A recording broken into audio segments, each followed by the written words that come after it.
In the annals of American criminal history, few cases embody the perfect storm of generational violence, sexual depravity, and calculated murder quite like that of Gerald Armand Gallego.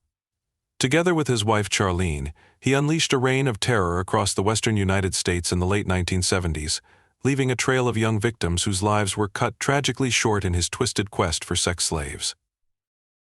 Born on July 17, 1946, in Sacramento, California, Gerald Gallego's destiny seemed darkly predetermined. His father, Gerald S.R., was a convicted murderer who earned the macabre distinction of being the first man executed in Mississippi's gas chamber in 1955. The seeds of violence planted by his father's legacy would grow into something even more sinister in the younger Gallego, creating a predator who would surpass his father's brutality. Gallego's early life read like a textbook study in the making of a killer. Raised primarily by his mother, he exhibited troubling behavior from an early age. By his teenage years, he had already begun to show signs of sexual deviancy and a profound disregard for societal norms. His juvenile record included sexual abuse of his young sisters, a crime that would foreshadow the sexual violence that would later define his killing spree.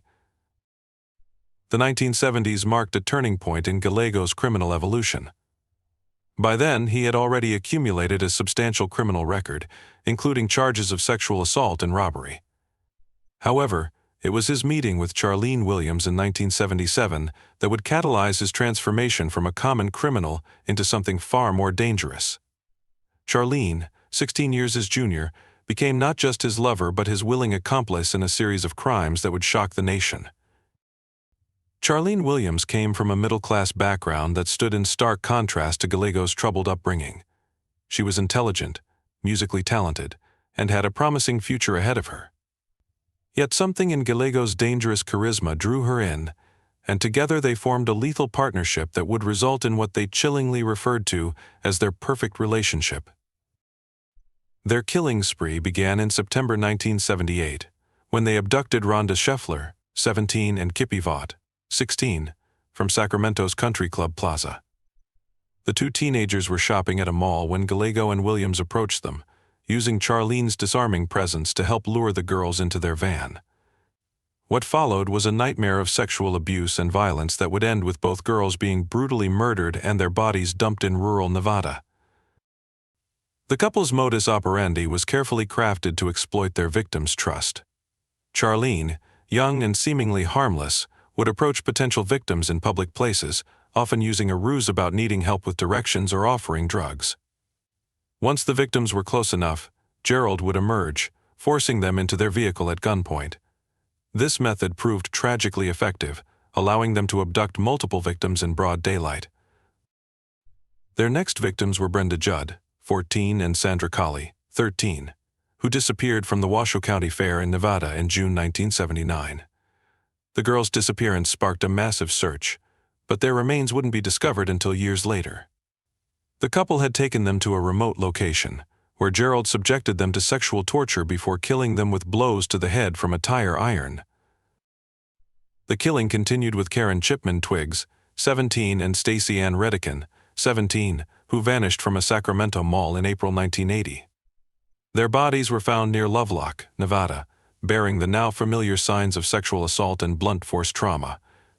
The couple's pattern was becoming clear to investigators, but identifying the killers proved frustratingly difficult. The summer of 1980 brought more victims. Craig Miller, 22, and his fiancée Mary Elizabeth Sowers, 21, were abducted from a fraternity party in Sacramento. This abduction would prove to be the couple's undoing, as witnesses at the party had noticed Charlene's suspicious behavior and remembered details about the van they used to escape. Throughout their killing spree, Gerald and Charlene maintained a facade of normalcy that helped them avoid detection. They lived in various locations across California and Nevada, with Gerald working odd jobs while Charlene held positions as a dealer in Reno casinos. Their ability to move freely between jurisdictions complicated the investigation, as law enforcement agencies weren't yet efficiently sharing information about similar crimes across state lines. The couple's relationship was as complex as it was deadly. Charlene later claimed that Gerald physically and emotionally abused her, forcing her to participate in the killings through a combination of threats and manipulation. However, evidence suggested she was a willing participant who derived her own satisfaction from their crimes. She helped lure victims, watched the sexual assaults, and assisted in disposing of bodies. Their reign of terror came to an end in November 1980, when alert witnesses to their last abduction provided police with crucial information that led to their identification. A massive manhunt ensued, ending with their arrest in Omaha, Nebraska. The couple had fled there after realizing the police were closing in, but their time on the run was short-lived. The trial that followed revealed the full horror of their crimes. Charlene, in exchange for a plea deal, agreed to testify against Gerald. Her testimony provided gruesome details about their methods and the suffering of their victims. She described how Gerald would refer to their victims as sex slaves, and how he derived pleasure not just from the sexual acts but from the complete control he held over their lives and deaths.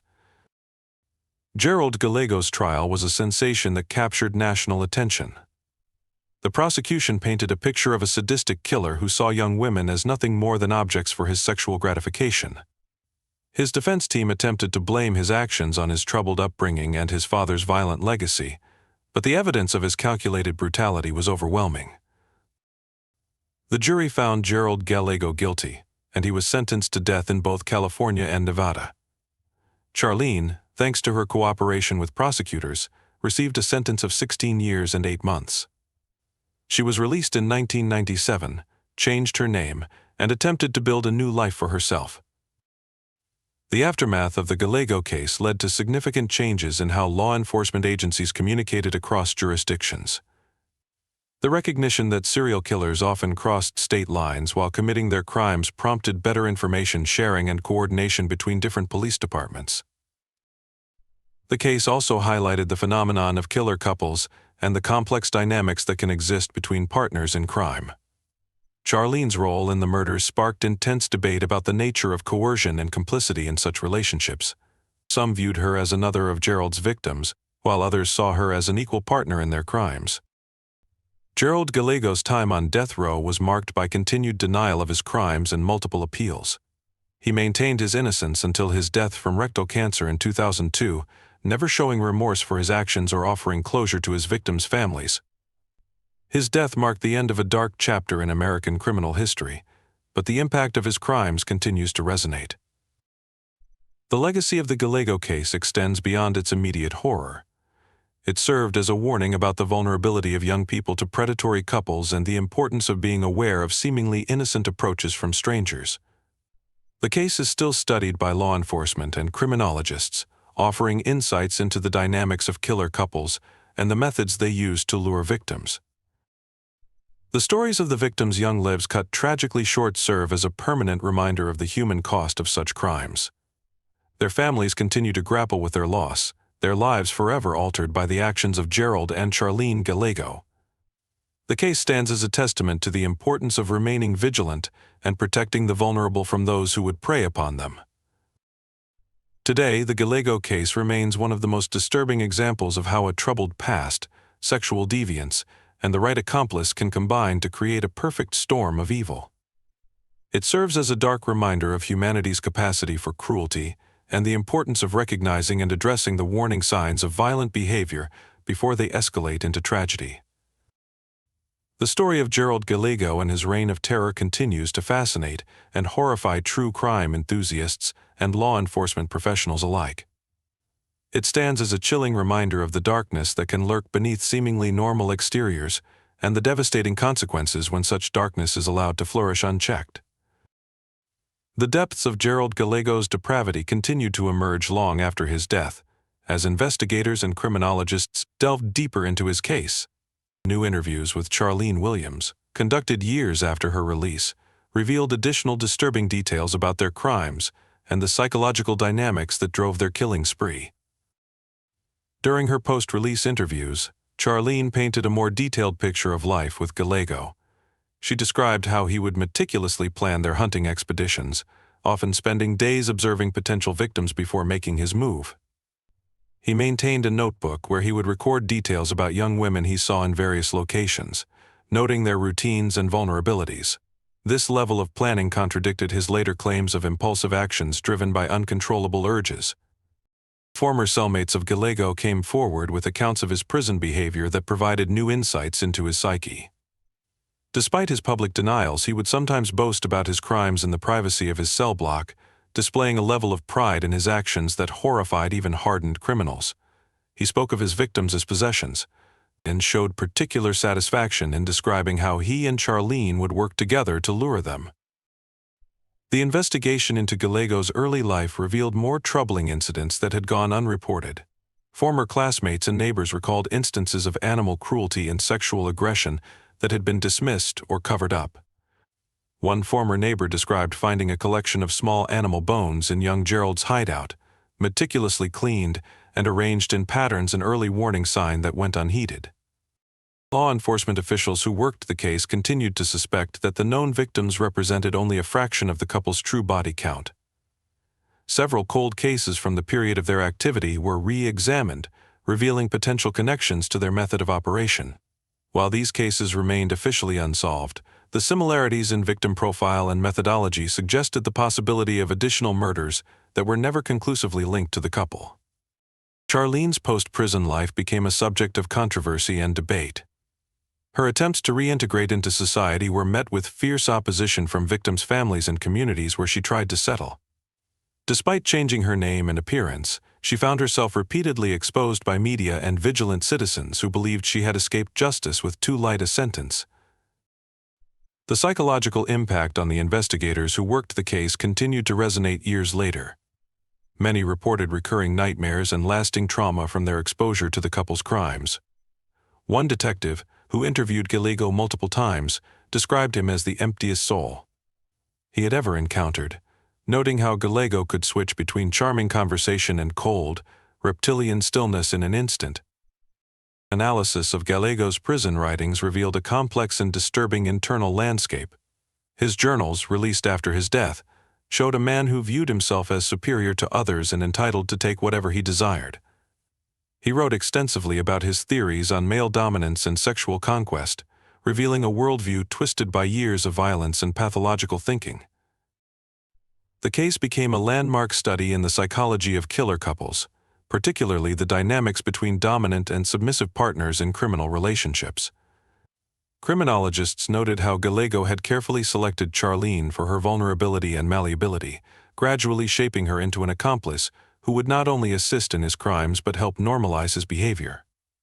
Further investigation into Gallego's family history uncovered a generational pattern of violence that extended beyond his father's crimes. Records showed multiple instances of sexual violence and abuse throughout his paternal lineage, suggesting a hereditary component to his violent tendencies that was then amplified by environmental factors. The impact on the Sacramento and Nevada communities where the crimes occurred left lasting scars. Local folklore developed around certain locations associated with the killings, and parents continued to warn their children about the dangers of trusting strangers, using the Gallego case as a cautionary tale. The case fundamentally changed how these communities viewed safety and trust. Years after the case, forensic psychologists studying Gallego's methods noted how his approach to victim selection and abduction had influenced the methodology of subsequent predators. His use of a female accomplice to disarm victims' natural defenses became a recognized pattern that law enforcement now specifically trains to identify and counter. The case also highlighted the vulnerability of young people in public spaces, leading to increased security measures in shopping malls and entertainment venues across the country. Many facilities implemented new surveillance systems and security protocols directly influenced by lessons learned from the Gallego case. New archaeological techniques, developed years after the crimes, were applied to old crime scenes associated with the case, revealing additional evidence that helped create a more complete picture of the couple's movements and methods. This information proved valuable in developing modern protocols for investigating similar crimes. The story of Gerald Gallego serves as a dark chapter in American criminal history, one that continues to yield new insights into the nature of evil and the complex dynamics of killer couples.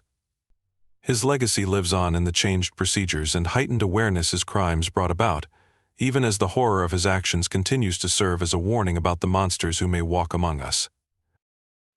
The case remains a sobering reminder of how a combination of genetic predisposition, traumatic upbringing, and enabling relationships can create predators capable of unspeakable crimes.